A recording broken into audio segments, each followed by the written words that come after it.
Знакомое чувство. Ты непонятно где, и у тебя почти ничего нет. Приходится выживать и собирать ресурсы, а потом постепенно все обрастает стенами, верстаками и нужными вещами. Это вторая часть в цикле игры с созданием базы, и я расскажу тебе еще о 5 проектах, где ты можешь этим заняться. Всем здрасте, с вами Настя, приятного просмотра.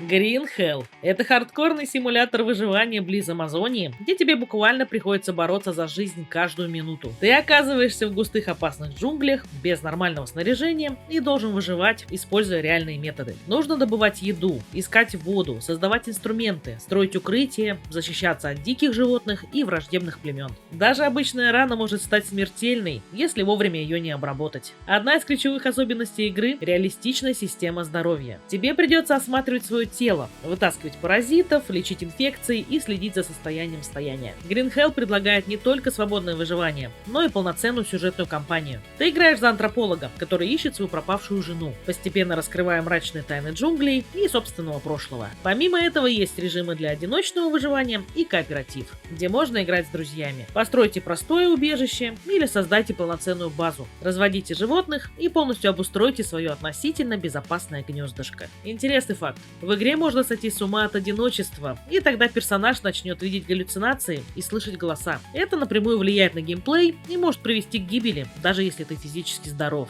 Дождь может как спасти, так и убить. Он дает воду, но снижает температуру. Игрок может умереть от переохлаждения, даже находясь в тропиках. Да, тут можно кончиться, даже если поспишь неправильно.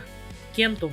Это необычное приключение в мире будущего, где ты остаешься единственным человеком на Земле, но с одной важной особенностью. Ты можешь клонировать сам себя после каждой смерти. После тысячелетнего сна главный герой просыпается в разрушенном мире. У него почти ничего нет, кроме базовых инструментов и саркастичного чувства юмора. Твоя задача – заново построить цивилизацию буквально с нуля. Игровой процесс сочетает исследование, выживание и автоматизацию. Ты изучаешь разные биомы, от густых джунглей до заброшенных руин. Собираешь ресурсы, исследуешь флору и фауну, открываешь новые рецепты и постепенно превращаешь обломки в полноценную автономную базу. Со временем ты сможешь строить машины, расширять производство, создавать цепочки ресурсов и оптимизировать все вышесказанное. Также есть множество способов передвижения. Крюк-кошка, планер, ховерборд, что делает исследование мира динамичным и разнообразным. Несмотря на постапокалипсис, игра наполнена легким юмором и абсурдом, что делает атмосферу не мрачной, а скорее приключенческой. Интересный факт. Игроки заметили, что соединение слишком большого количества устройств или неправильная схема приводит к нестабильной работе. Система может ломаться постепенно и не сразу поймешь из-за чего. А определенные комбинации модулей дают неожиданные доп-эффекты. Например, устройства могут усиливать друг друга. Еще можешь случайно создать вечный цикл ресурсов, который вроде баг, но не фиксит.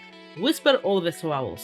Это тот самый выживач, который может загасить тебя непогодой. Холод, метели и пугающая темнота – еще не все. Какие-то жуткие существа ожидают тебя вкусного в лесу. Чтобы выжить, нужно добывать ресурсы, крафтить вещи, строить укрытия и постоянно думать наперед. Погода здесь не просто визуальный эффект, а полноценная механика. Ветер, мороз, внезапные бури – все это реально влияет на твое выживание. Иногда лучше просто остановиться, разжечь костер и переждать, чем героически умереть в сугробе. При этом мир генерируется процедурно, и это добавляет реиграбельности. Каждое новое прохождение ощущается по-новому. Меняются локации, ресурсы, маршруты и даже темп игры. Ты не можешь просто запомнить карту. Приходится постоянно адаптироваться. Также можешь создать убежище своей мечты. От маленькой хижины до полноценной базы для команды. Играть можно в одиночку, так и с друзьями. Строить базу вместе, делить ресурсы и выживать в условиях, где мир буквально хочет тебя уничтожить. И это именно то, что подойдет тем, кто любит хардкорные survival игры с упором на реализм. Интересный факт. Разработчики поделились, что отказались от перегруженных интерфейсов и прямых указателей, чтобы усилить ощущение одиночества и исследования. Игроку предлагают самому догадываться о происходящем через визуальные подсказки, углы камеры, ее задержки и фокус,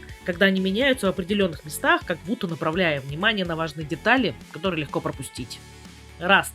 Если честно, Rust — это самая наказывающая новичка, и при этом, парадокс, самая затягивающая игра про выживание, в которой я вообще играла. Для PvE норм, для PvP боль, ты постоянно в опасности. Днем ты вроде спокойно собираешь ресурсы, а ночью уже сидишь в своей хлипкой коробке и слушаешь, не ловится ли кто-то внутрь. А если ты по дурости своей оказался снаружи, так попробуй еще заберись в свое убежище после мудрых лайфхаков других игроков по типу угловых блоков или хитрого открытия дверей. Ты реально начинаешь ценить каждую мелочь, от костра до крепкого входа и выхода при внезапной встрече. Геймплей строится вокруг классики выживания. Добываешь ресурсы, крафтишь, строишь базу, исследуешь карту. Но самый смак, конечно, в PvP. Сегодня ты можешь объединиться с кем-то, а завтра этот же человек придет рейдить твою базу. Сначала у тебя сарай из палок, потом уже полноценная база с ловушками, электричеством, турелями и кучей защиты. И чем сильнее ты становишься, тем больше внимания к себе привлекаешь. И тем чаще на тебя пытаются напасть. Можно играть в соло и страдать. А можно собраться с друзьями, построить огромную базу и устроить настоящий клановый движ. Ну и к базе сильно не привязывайся, потому что здесь все временно.